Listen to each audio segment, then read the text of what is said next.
하나님 아버지, 오늘도 우리에게 생명과 호흡을 주셔서 믿음으로 하나님 앞에 예배할 수 있는 기회를 주심에 감사합니다. 하나님이 주신 기회와 때를 잃어버리지 않고 오늘 하나님의 이름을 부르며 함께 예배하는 우리 모두를 기억하셔서 하나님의 뜻이 우리 안에 이루어지고 하나님이 약속하신 복이 우리 안에 이루어지고 우리를 통하여 예수를 알고 믿는 자들, 특별히 우리를 통하여 예수를 발견하고 복을 유산받는 자손들이 생겨날 수 있도록 우리 모두와 함께하여 주시옵소서. 믿음으로 헌금한 손길들 위에 복을 주셔서 하나님의 뜻이 이루어져 가는 것들을 보게 하여 주시옵시고 하나님을 더 기쁘시게 하는 신령한 우리 모두가 되도록 도와주시옵소서. 예수님의 이름으로 기도하였습니다. 아멘. 하나님의 말씀은 사도행전 16장 35절에서 40절까지 말씀을 함께 같이 합독하겠습니다. 사도행전 16장 35절에서 40절까지 함께 합독하겠습니다.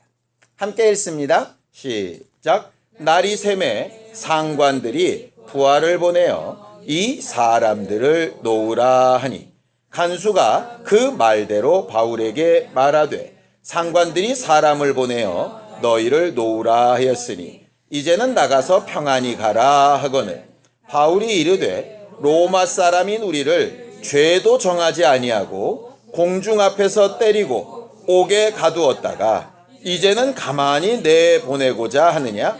아니라 그들이 친히 와서 우리를 데리고 나가야 하리라 한데 부하들이 이 말을 상관들에게 보고하니 그들이 로마 사람이라 하는 말을 듣고 두려워하여 와서 권하여 데리고 나가 그 성에서 떠나기를 청하니 두 사람이 옥에서 나와 루디아의 집에 들어가서 형제들을 만나보고 위로하고 가니라. 아멘. 하나님은 모든 일에 목적을 두고 행하시는 하나님이십니다.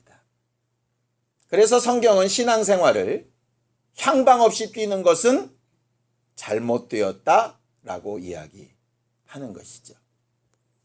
제가 새신자 공부를 할 때 제일 먼저 묻는 질문이 이겁니다. 왜 교회 나왔습니까? 왜 신앙생활 해봐야 되겠다고 생각했습니까? 제가 처음 들었던 대답은 가정의 평화를 위해서입니다. 승찬 형제요. 제가 두 번째 들었던 대답은 내가 도무지 뭘 해야 될지 알지 못해서 굉장한 고민 가운데 있었는데 4-5명이 연거퍼 신앙을 가져보면 좋겠다고 해서 내 인생의 길이 어디로 가야 되는지 알고 싶어서가 두 번째 대답이었습니다. 현석 형제. 앞으로도 아마 새신자 공부가 계속되면 그 질문은 계속될 테고 그 대답도 계속될 겁니다. 여러분들에도 똑같이 물어볼까요? 여러분들은 왜 신앙생활 합니까? 목적을 아는 게 신앙생활에서 가장 중요합니다. 하나님은 분명한 목적을 가지고 일을 시작하시고 분명한 그 목적에 따라서 모든 것을 판단하시고 그 목적에 따라서 하실 일을 결정하시고 그 목적대로 되었는가를 심판하시는 분이세요. 그러니 본래 하나님이 가지셨던 목적, 우리가 흔히 하나님의 뜻이라고 부르는 거, 그게 우리가 가야 될 최종 목적지라고 하는 걸 절대 잊으면 안 됩니다. 그래서 성경은 하나님이 어떤 목적으로 이런 일들을 하셨는가를 곳곳에서 보여줍니다. 처음에 창세기부터 기록되어져 있죠. 하나님이 천지를 창조하셨습니다. 왜? 무슨 목적으로? 사실은 창세기에는 그게 분명하게 나와 있지 않습니다. 그냥 복이라고 하는 애매모호한 단어로 되어져 있어요. 창조하시고 복 주시기로 하셨다. 이렇게 되어져 있어요. 복이 뭐지? 이거 고민될 수 있죠. 그거를 골로새서에서는 이렇게 얘기합니다. 1장 15절에서 17절입니다. 함께 읽습니다. 골로새서 1장 15절에서 17절 함께 합독하겠습니다. 골로새서 1장 15절에서 17절입니다. 함께 읽습니다. 시작. 그는 보이지 아니하는 하나님의 형상이시요 모든 피조물보다 먼저 나신 이시니 만물이 그에게서 창조되되 하늘과 땅에서 보이는 것들과 보이지 않는 것들과 혹은 왕권들이나 주권들이나 통치자들이나 권세들이나 만물이 다 그로 말미암고 그를 위하여 창조되었고 또한 그가 만물보다 먼저 계시고 만물이 그 안에 함께 섰느니라. 성경은 창조의 목적을 분명히 딱 하나로 얘기합니다. 예수로 말미암아 예수를 위하여 예수로 인하여서. 간단합니다. 그래서 결론은 뭐냐? 모든 만물이 예수 안에 함께. 이게 목적이에요. 하나님의 뜻이 뭡니까? 뭐가 하나님의 뜻인지 모르겠습니다. 중간중간의 뜻은 뭔지 잘 몰라도 최종적인 뜻은 분명합니다. 아들을 위하여입니다. 예수 그리스도를 위하여. 예수 그리스도로 말미암아. 목사가 왜 필요하냐? 예수를 위하여 예수로 말미암아 예수와 함께 서기 위해서입니다. 셀장이 왜 필요합니까? 예수로 말미암아 예수를 위하여 예수 안에 함께 서기 위해서입니다. 헌금 왜 합니까? 예수로 말미암아 예수를 위해서 예수 안에 함께 서기 위해서입니다. 그러니까 예수와 함께하는 일이 아닌 헌금이라면 헌금이 아닌 거죠. 예수를 위하여 하는 봉사가 아니라면 봉사가 아닌 거죠. 예수를 인하여 하는 목회가 아니면 목회가 아닌 겁니다. 그거예요. 먹는 일, 자는 일, 돈 버는 일, 목적이 분명해야죠. 하나님은 창조의 목적을 너무 명확하게 해놓으셨어요. 그 많은 피조물들 중에서 특별히 영적 사람을 위해서는 어떻게 하셨느냐? 우리가 계속 큐티를 하고 있지만 에베소서 1장에는 이렇게 되어 있습니다. 창조도 예수 안에서 영광의 찬송이 되게 하시려. 구원도 그 은혜의 영광을 찬송하게 하시려. 성령을 주신 목적도 그 은혜의 영광이 되게 하시려. 결과적으로 모든 피조물들 가운데 모든 피조물들이 다 예수를 위해 존재하는데 특별히 영적 존재인 사람은 왜 만드셨느냐? 예수의 은혜를, 하나님의 사랑을, 성령께서 일하시는 바를 나타내고 증거하고 찬송하는 도구로 만드셨다. 이렇게 돼 있어요. 그러니까 내가 병에 걸리든 건강하든 돈을 많이 벌든 적게 벌든 일이 잘 되든 잘못되든 뭐가 드러나면 되느냐?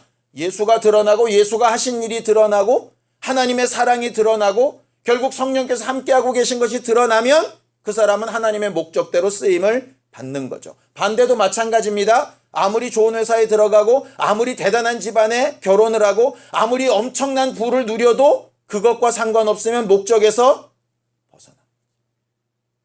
우리는 하나님의 의, 죄 이렇게 구분을 합니다. 명확하게 설명하는 답이 이겁니다. 하나님의 의가 뭐냐? 본래의 목적대로 잘 사용되어져서 그 목적을 이루면 의입니다. 그래서 제가 하나님의 기준이라고 말씀을 드렸잖아요. 여러분들이 앉아있는 의자는 뭐가 의냐? 여러분들 무게를 잘 견디는 게 의입니다. 여러분들 무게를 못 견디면 걔는 의로운 게 아니에요. 왜? 본래 목적에서 벗어났어요. 본래 목적에서 벗어난 걸 뭐라고 부르느냐? 죄라고 부릅니다. 그래서 마르티아. 마르티아가 목적이거든요. 목적이 아닌 곳으로 가다라는 뜻이에요. 우리가 흔히 관역을 빗나간 화살 이렇게 얘기를 하죠. 죄는 목적을 이루지 못한 게 죄예요. 허리띠는 내 바지가 흘러내리지 않게 꽉 붙잡는 게 의인데 얘가 뚝 끊어져 가지고 바지가 흘러내리면 얘는 죄입니다. 죄. 죄는 간단해요. 내가 무슨 죄가 있냐? 보통 이렇게 얘기하는데 간단합니다. 네가 만들어진 목적대로 살지 않으면 죄입니다. 그렇죠. 그래서 내가 회개해야 될 것은 뭐냐면 이런 죄 졌습니다. 저런 죄 졌습니다도 굉장히 많지만 가장 궁극적인 회개는 뭐냐면 하나님이 만들어 놓으신 목적대로 생각하고 선택하고 결정하고 살지 못한 게 회개할 거입니다. 열심히는 살았는데 예수를 위하여 산 게 없는 거예요. 그럼 죄예요. 누구보다 정직하고 열심히 살았는데 누구보다 밤잠 못하고 새벽부터 밤중까지 땀 뻘뻘 흘려가면서 그렇게 성실하게 일했는데 예수를 위하여서 예수를 나타내며 살지 못했다면 정말 죄송합니다. 죄입니다. 그래서 성경은 뭐라고 얘기하느냐? 믿음으로 하지 않는 모든 것이 죄다 이렇게 되어 있어요. 어떤 결정이 예수 때문에 된 거라면 그 사람은 의로운 사람입니다. 그 결정이 돈의 크고 적음에 따라서 결정됐다면 너무나도 당연한 얘기지만 미안한 얘기로 죄입니다. 너는 그럼 잘 사냐? 아니, 저도 똑같습니다. 그러니까 감정 따라 살면 죄일 가능성이 굉장히 크죠. 육체의 필요를 따라 살면 죄일 가능성이 굉장히 크죠. 이래서 세상 사람들이 죄를 인정하기가 어려운 거예요. 아니, 감정 따라 사는 게 당연하고 육체의 필요를 따라 사는 게 당연한데 당연한 걸 가지고 죄라 그러면 어떻게 사냐는 거예요. 근데 감정보다 육체의 필요다 앞서는 게 하나님이 세워놓으신 목적이라는 거죠. 그러니까 믿음의 유무는 뭐냐? 내가 믿음 있는 사람인가 아닌가의 차이는 뭐냐? 어떤 결정권보다 하나님이 뜻하신 목적이 앞서냐? 그건 믿음 있는 사람이에요. 기도 많이 해가지고 내가 원하는 걸 얻어내는 게 믿음 있는 사람이 아니고요. 어떤 기준보다 사람들은 인정을 하든 하지 않든 하나님이 세우신 기준에 맞춰서 생각하고 판단하고 결정하는 사람이 믿음 있는 사람입니다. 성경은 모든 부분이 그렇게 되어져 있습니다. 여러분들, 야곱과 그 자손 70명이 하나님이 주신 가나안 땅에서 잘 살다가 요셉에 의해서 애굽으로 들어가죠. 왜 들어갑니까? 목적이 뭡니까? 두 가지가 있습니다. 첫 번째는 아모리 사람의 죄악이 크지 않아서 이들에게 기회를 줘도 되겠다라고 하나님이 생각하셔서 이스라엘 사람들에게 주어질 기회를 조금 뒤로 미루신 거죠. 왜냐? 하나님은 야곱의 가족들만의 하나님이 아니라 아모리 사람들의 하나님도 되시거든요. 우리가 제일 오해하는 부분이 바로 이런 부분이거든요. 하나님은 교회 안에 들어와 있는 우리의 하나님도 되시지만 바깥에 믿지 않는 저들의 하나님도 되십니다. 그래서 예수께서 아직 내 우리에 들지 않은 양들이 있어서 라고 말씀을 하시는 거예요. 그래서 간혹 믿는 사람들이 이렇게도 기도하고 저렇게도 기도하는데 안 되는 경우들이 있어요. 왜?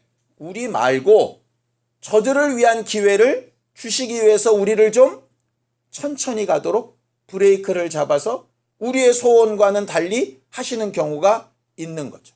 두 번째는 뭐냐?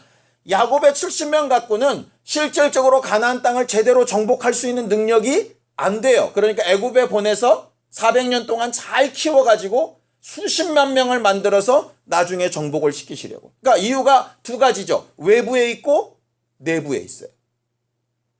우리가 어떤 문제를 당할 때 항상 생각해야 될 게 두 개입니다. 내 안에 무슨 문제가 있나? 첫 번째. 두 번째는 외부의 어떤 문제 때문에 내게 잠깐 기다리라고 하시나? 두 번째. 이걸 우리는 자꾸 한쪽으로만 생각을 하거든요. 그러니까 하나님의 뜻이 과연 어디에 있지? 이걸 찾아가는 건 굉장히 중요한 문제죠. 당장 보면 주신 땅을 왜 뺏겨 저주받았나 막 함부로 판단이 가능합니다. 그런데 사실은 그 판단은 옳지 않아요. 하나님의 계획 가운데 가고 있는 거거든요. 바벨론 포로기도 마찬가지죠. 죄에 대한 결과로 저주받아 가는 것 같지만 사실은 거기서 또 회복시켜서 다시 돌아오게 하시는 하나님의 뜻이잖아요. 예수께서 수많은 사람을 구원하러 오셨는데 굳이 12명의 사도를 골라내신 이유가 뭡니까? 그들에게 예수 이후의 나머지 일들을 맡기시기 위해서죠. 맡기시는 그 일을 잘 맡은 11명은 예수의 제자로 여전히 남고 그 목적에서 벗어난 가룟 유다는 그 명단에서 사라지게 됩니다. 결과적으로 성경이 가르치는 바는 간단합니다. 하나님의 뜻과 목적을 알고 거기에 너를 맞출 거냐 말 거냐의 문제. 하나님은 우리에게 미리 보이시고 가르쳐 주시고 그것으로 어떻게 할래? 라고 우리의 의견을 물으시고 우리가 하나님에 맞는 대답을 할 때 너무 기뻐하시고 우리를 도우시고 후원하시는 하나님이세요. 그럼 어떻게 하면 좋겠느냐? 간단하죠. 자, 로마서 12장 2절입니다. 로마서 12장 2절입니다. 함께 읽겠습니다. 로마서 12장 2절 함께 합독하겠습니다. 함께 읽습니다. 시작. 너희는 이 세대를 본받지 말고 오직 마음을 새롭게 함으로 변화를 받아 하나님의 선하시고 기뻐하시고 온전하신 뜻이 무엇인지 분별하도록 하라. 그 앞에 1절에 보면 영적 예배라고 나와 있습니다. 오늘도 우리가 예배하러 왔죠? 그죠? 예배의 목적은 뭐냐? 이겁니다. 성공하는 예배라고 하는 게 뭐냐? 이거예요. 마음을 새롭게 하여. 마음을 새롭게 하다는 게 무슨 뜻이냐? 이런 겁니다. 본래 내 생각이 있어요. 내 마음이 있어요. 그런데 새로운 지식이 들어오면 어떻게 됩니까? 난 이렇게 알고 있었는데 저게 맞나? 아니면 내가 가진 게 맞나? 비교하게 되죠. 그렇게 비교해서 새로운 결론을 내리는 것. 이게 마음을 새롭게 하여예요. 우리가 잠언서를 계속 보는데 미련하다는 말이 자꾸 나오죠. 미련이 뭐냐면은요, 자기 고집이 세서 바깥에서 오는 정보가 튕겨나간다는 얘기예요. 무슨 얘기를 들어도 하나도 입력이 안 되는 거예요. 일로 들어갔다 일로 빠지는 거예요. 자기 생각에 꽉 차 있어가지고. 그게 미련한 거예요. 그러니까 미련의 다른 말이 고집세다거든요. 그러니까 마음을 새롭게 하다는 얘기는 새로운 거 들으면 일로 휙 갔다가 또 새로운 거 들으면 휙 갔다가 뭐 이런 얘기가 아니라 새로 들은 걸 판단해 봐서 새롭게 뭔가를 결정한다는 거예요. 마음을 새롭게 하여 그 다음에 어떻게 되죠? 변화를 받아. 마음만 새롭게 되고 끝나면 결심하고 삶은 그대로 가잖아요. 기도해야지. 그리고 침대로 누워버리면 안 되죠. 기도해야지 하면 무릎을 꿇어야 되는데 기도해야지 했는데 등이 닿는 거야. 그러면 변화가 안 된 거죠. 이건. 마음을 새롭게 하여 변화를 받아. 그 다음에 하나님의 선하시고 기뻐하시고 온전하신 뜻을 분별하는 것. 그게 뭐냐? 1절에 얘기하는 영적 예배예요. 그러니까 예배 성공했다. 은혜 받았다 라고 하는 얘기는 내 마음에 쏙 드는 얘기를 들었다가 아니에요. 내가 평소에 내 남편한테 하고 싶었던 얘기를 목사님 입으로 해줘서 너무 신나. 이게 은혜 받은 게 아니고 말씀을 들어서 내 기존의 생각과 비교해서 결정을 하고 행동을 바꾸고 하나님의 뜻에 맞게 결론까지 졌을 때를 사실은 예배 성공이라고 부르는 거죠. 그래서 내가 예배에 성공했는지 안 성공했는지는 그 시간에 알 수가 없다가 정답이에요. 그러니까 애들이 졸았어요. 너 왜 예배 성공 못해? 엄마처럼 예배 성공해야지. 그거 아직 몰라요. 엄마가 일주일 동안 어떻게 사는지를 봐야 이게 성공했는지 안 성공했는지 알죠. 졸아서 성공을 못하나 깨닫고 여전히 그대로 살아서 성공을 못하나 예배 성공 못한 건 똑같습니다. 그러니 잘난 척 할 필요가 없어요. 진짜 예배 성공 여부는 언제 끝날 거냐? 예수 앞에 섰을 때 판단이 될 거예요. 그러니 오늘 아침 큐티처럼 자랑하지 말자고. 뭐 좀 안다고 자랑하지 말고 먼저 좀 했다고 자랑하지 말고 난 안 졸았다고 자랑하지 말고 실제로 안 좋은 만큼 생각도 마음도 육체의 변화도 삶의 바뀜도 하나님의 뜻대로 행하는 것도 과연 따르고 있는가를 봐야죠. 그래서 하나님을 아는 것과 하나님의 능력을 힘입는 것과 그런 걸 자랑하라고 하신 이유가 그것 때문이에요.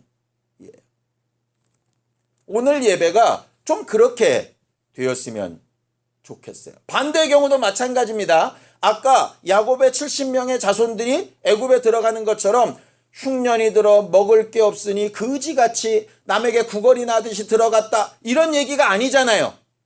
겉껍데기를 그렇게 봐버리면 우리가 뭔 죄를 지어서 뭐 조상을 잘못 만나서 뭐 아니에요. 그런 거 아니라고. 우리가 그렇게 판단할 필요가 없다 이 말이에요. 과연 이 가운데서는 하나님은 뭘 어떻게 하시려고 하는 거지? 하는 거죠. 그걸 제일 잘했던 사람이 누구냐면 그 총리 되었던 요셉이에요.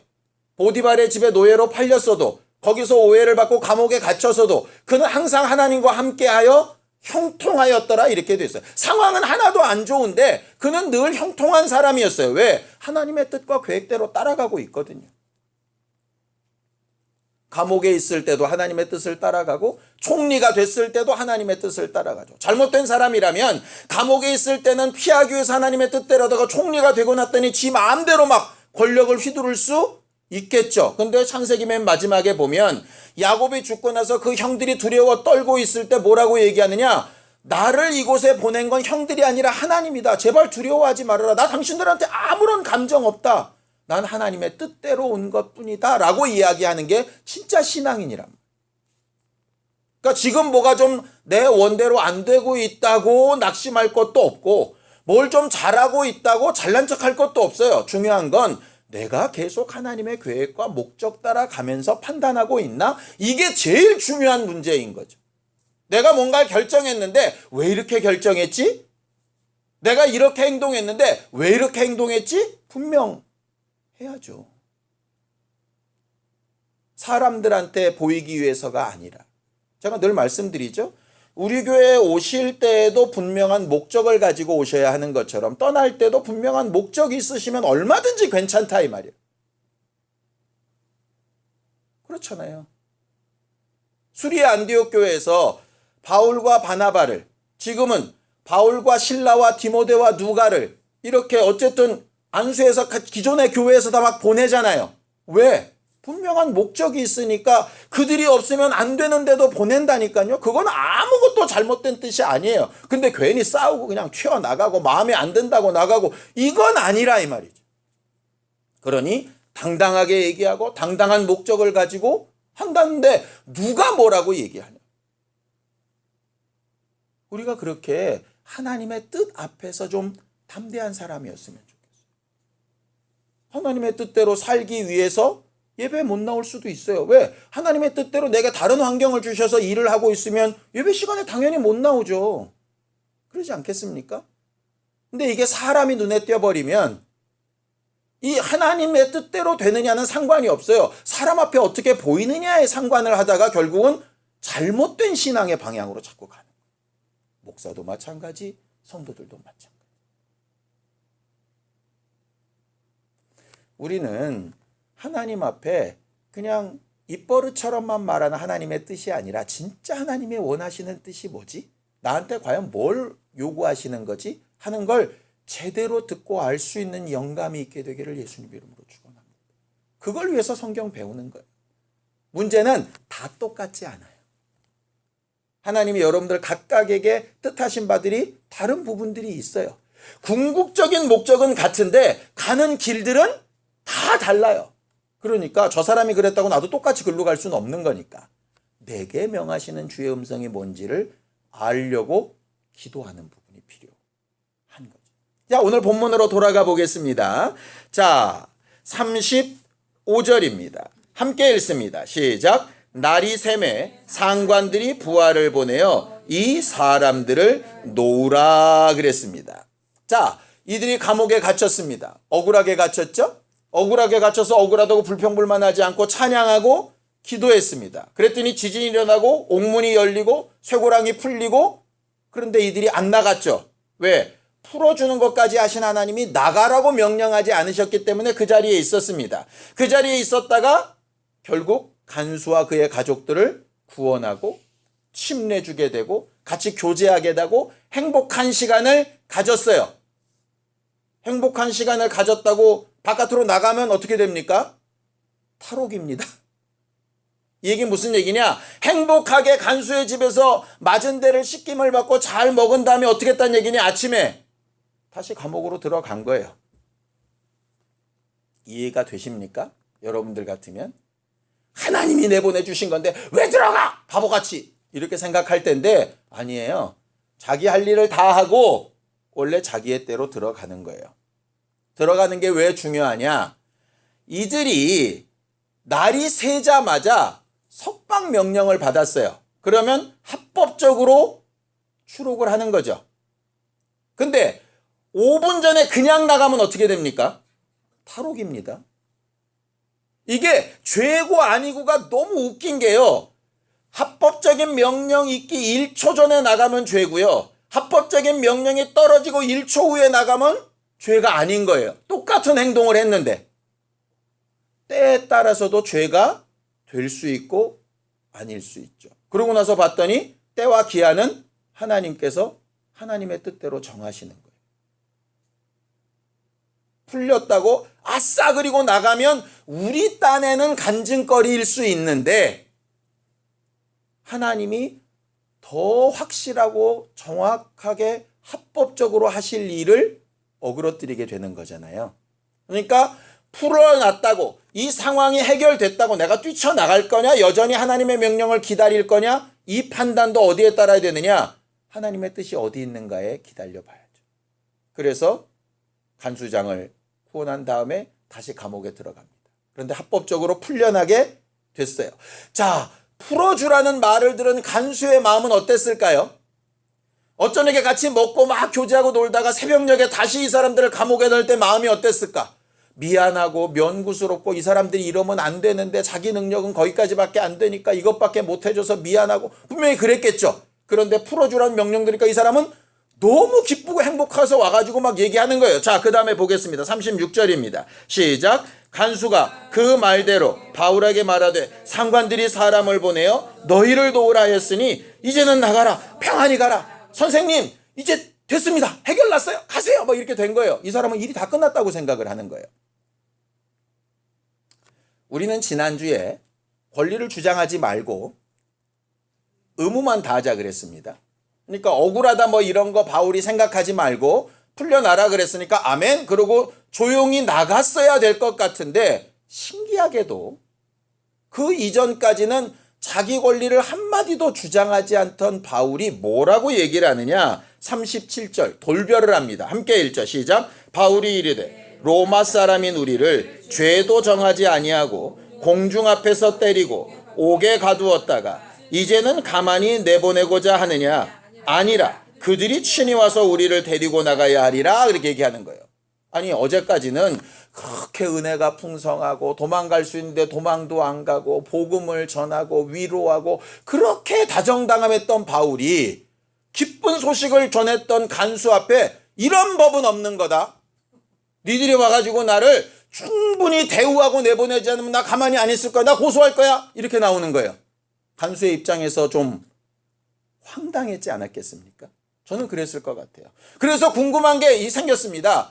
바울은 왜 갑자기 뒤늦게 아니 이럴 거면 처음에 감옥에 막 가둔다 그럴 때 나 로마 사람이요 차라리 이러지. 그때는 가만히 있다가 왜 풀어준다니까 왜 이제서야 로마 사람이네 아니네 니네 이런 법이 있네 없네 니들이 와가지고 사과하고 공개적으로 이걸 하지 않으면 가만히 내보내는 건 안 나가겠네. 왜 이렇게 어깃장을 놓지?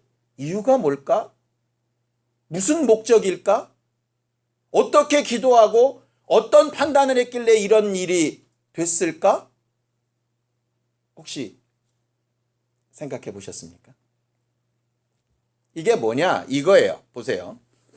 바울과 실라와 디모데와 누가는 지금 감옥에 갇혔어요. 그때는 자기들의 유익을 위해서라면 로마 사람이니 우리한테 이렇게 할 수 없다 이러면은 감옥에 갇히지 않고 정식 재판에 가고 무죄가 됐을 거예요. 그렇죠? 그럼 뭐가 안 이루어졌을까?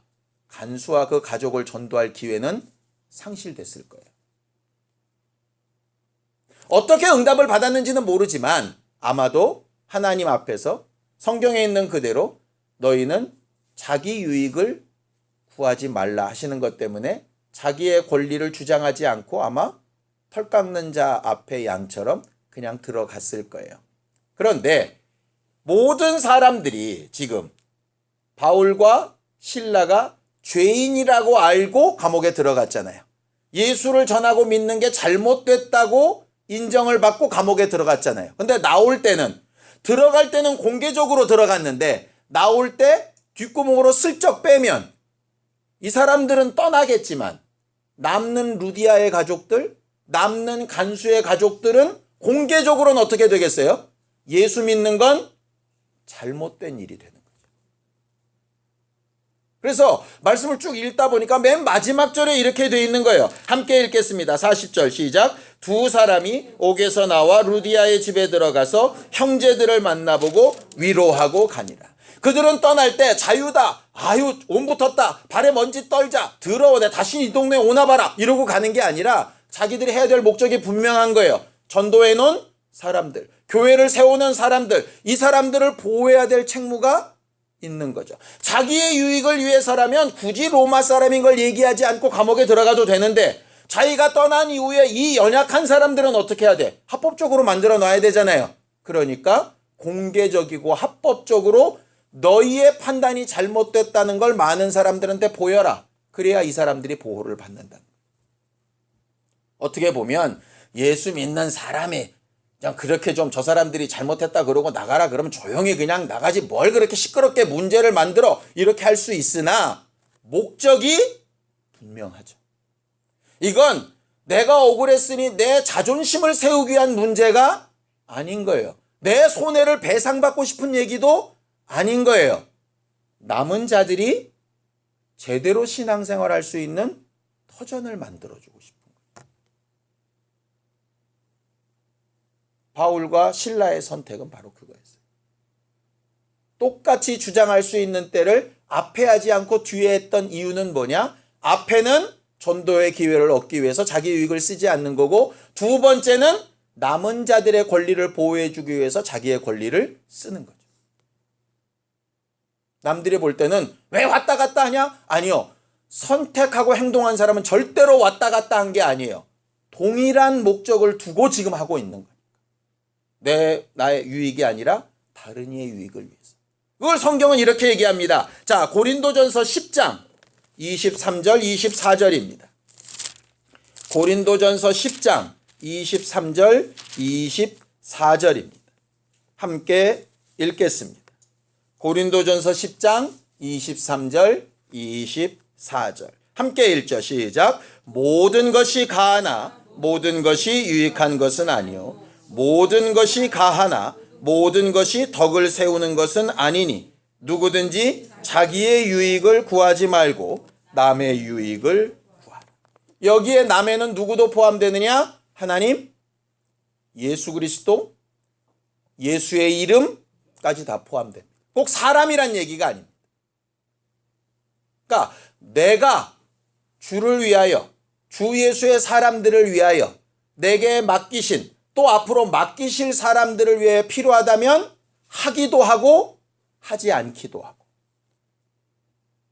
하는 것만이 꼭 다 좋으냐? 아니에요. 어쩔 때는 하지 않는 게 좋을 때도 있어요. 그러니 항상 생각해보고 마음을 새롭게 하고 변화를 받아보고 무엇이 옳은가 판단해보고 행동하고 내 유익인지 남의 유익인지 생각해 봐야죠.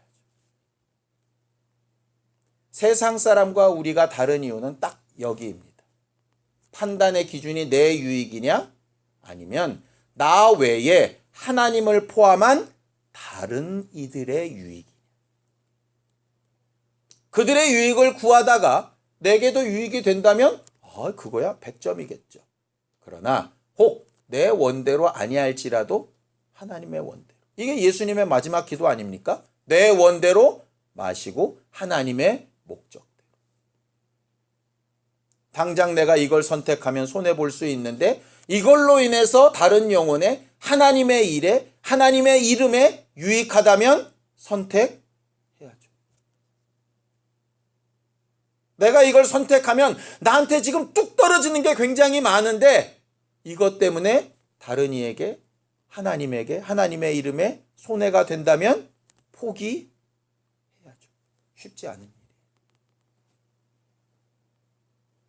하나님의 뜻대로 한다는 거 다른 말로 의무. 성경엔 하나님께서 이를 위하여 우리 앞에 하시는 일이 있다라고 말해요. 마지막 한 절만 읽고 기도하겠습니다. 빌립보서 2장 13절 14절입니다. 빌립보서 2장 13절 14절입니다. 함께 합독하겠습니다. 빌립보서 2장 13절 14절 시작.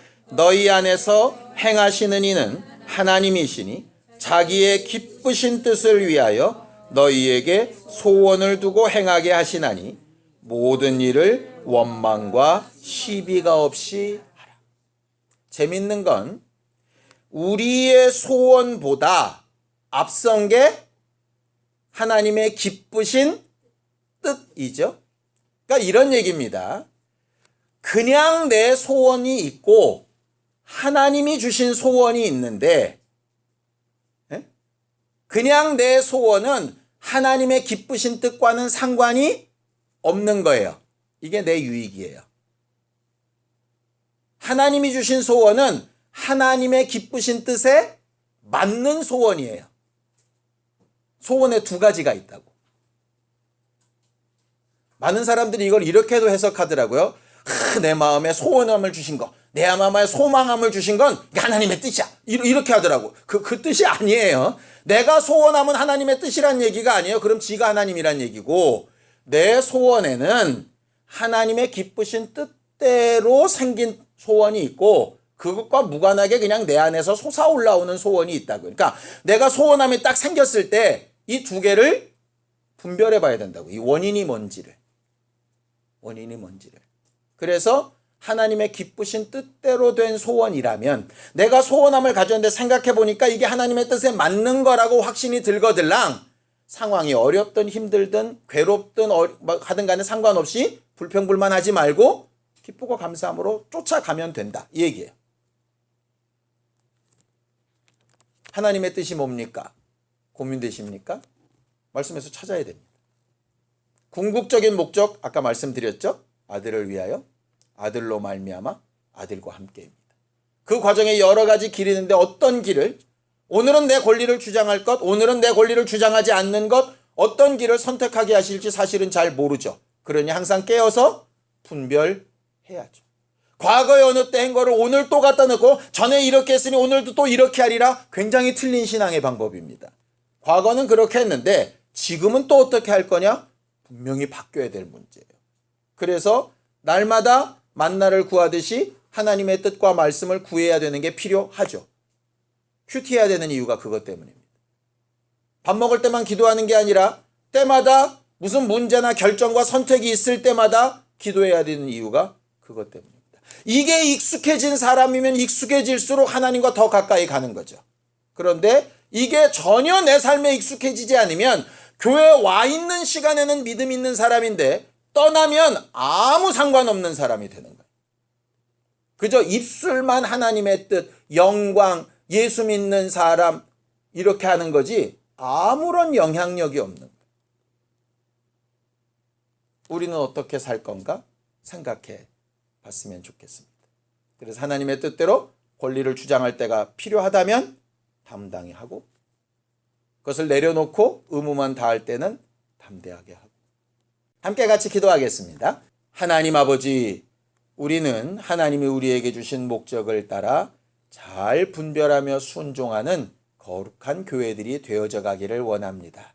이를 위하여 말씀을 사모하고 하나님 앞에 기도하며 지혜와 명철과 응답을 구할 때에 아버지를 기쁘시게 하는 자녀의 모습들을 가질 수 있도록 우리 모두와 함께하여 주시옵소서.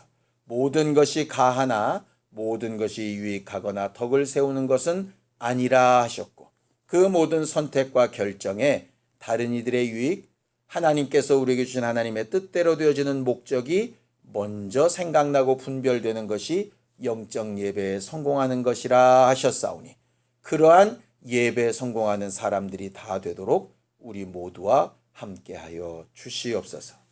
이제는 우리 주 예수 그리스도의 은혜와 하나님 아버지의 극진하신 사랑과 성령님의 감동하시고 함께하시는 분명한 증거가 목적에 맞게 행동해 보기를 결심한 우리 모두 위에 이제로부터 영원까지 함께 있을지어다. 아멘.